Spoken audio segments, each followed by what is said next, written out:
Chapter 19 The Inventing Room Everlasting Gobstoppers and Hair Toffee. When Mr. Wonka shouted, "Stop the boat!"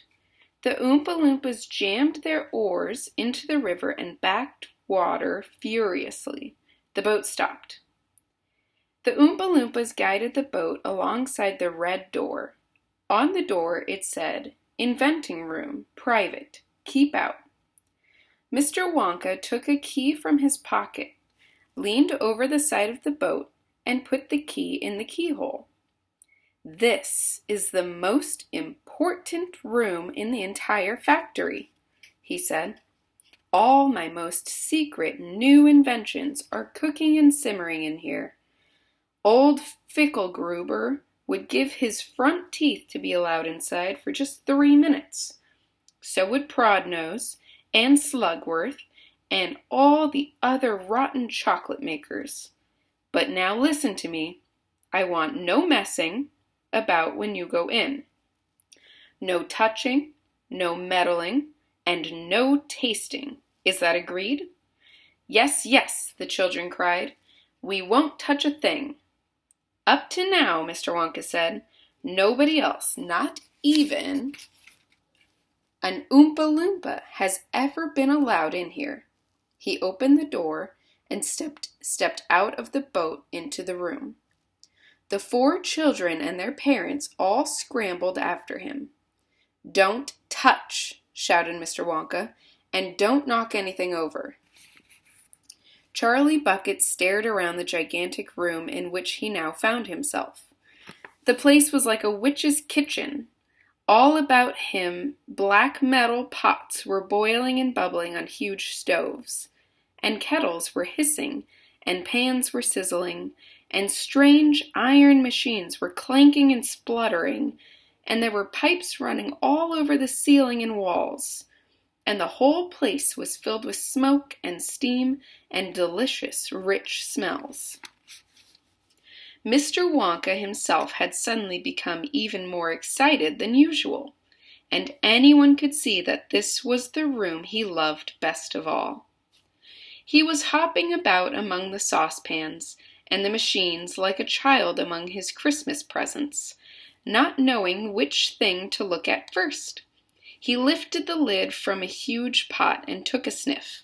Then he rushed over and dipped a finger into a barrel of sticky yellow stuff and had a taste. Then he skipped across to one of the machines and turned 6 knobs this way and that. Then he peered anxiously through the glass door of a gigantic oven, rubbing his hands and cackling with delight at what he saw inside. Then he ran over to another machine, a small, shiny affair that kept going fut, fut, fut, fut, fut. And every time it went fut, a large green marble dropped out of it and into a basket on the floor. At least it looked like a marble. "Everlasting Gobstoppers," cried Mr. Wonka proudly. "They're completely new. I am inventing them for children who are given very little pocket money. You can put an everlasting gobstopper in your mouth, and you can suck it and suck it and suck it and suck it and suck it, and it will never get any smaller." "It's like gum," cried Violet Beauregard. "It is not like gum," said Mr. Wonka. "Gum is for chewing, and if you tried chewing one of these gobstoppers here, you'd break your teeth off. But they taste terrific, and they change color once a week, and they never get any smaller. They never disappear, never. At least I don't think they do. There's one of them being tested this very moment in the testing room next door. An Oompa Loompa is sucking it. He's been sucking it for nearly a year now without stopping, and it's still just as good as ever. Now over here," Mr. Wonka went on, skipping excitedly across the room to the opposite wall, "over here I am inventing a completely new line in toffees."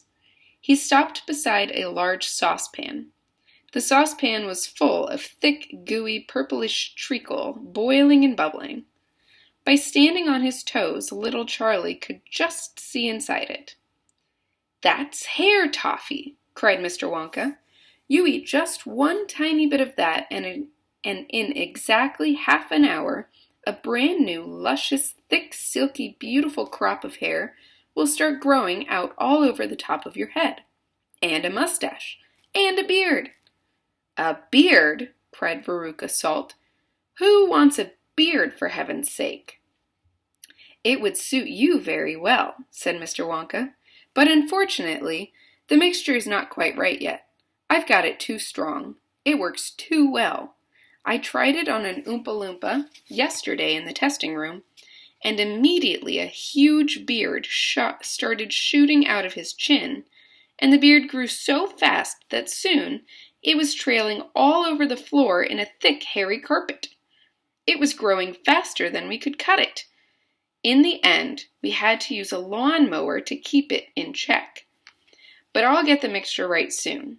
And when I do, then there will be no excuse any more for little boys and girls going about with bald heads.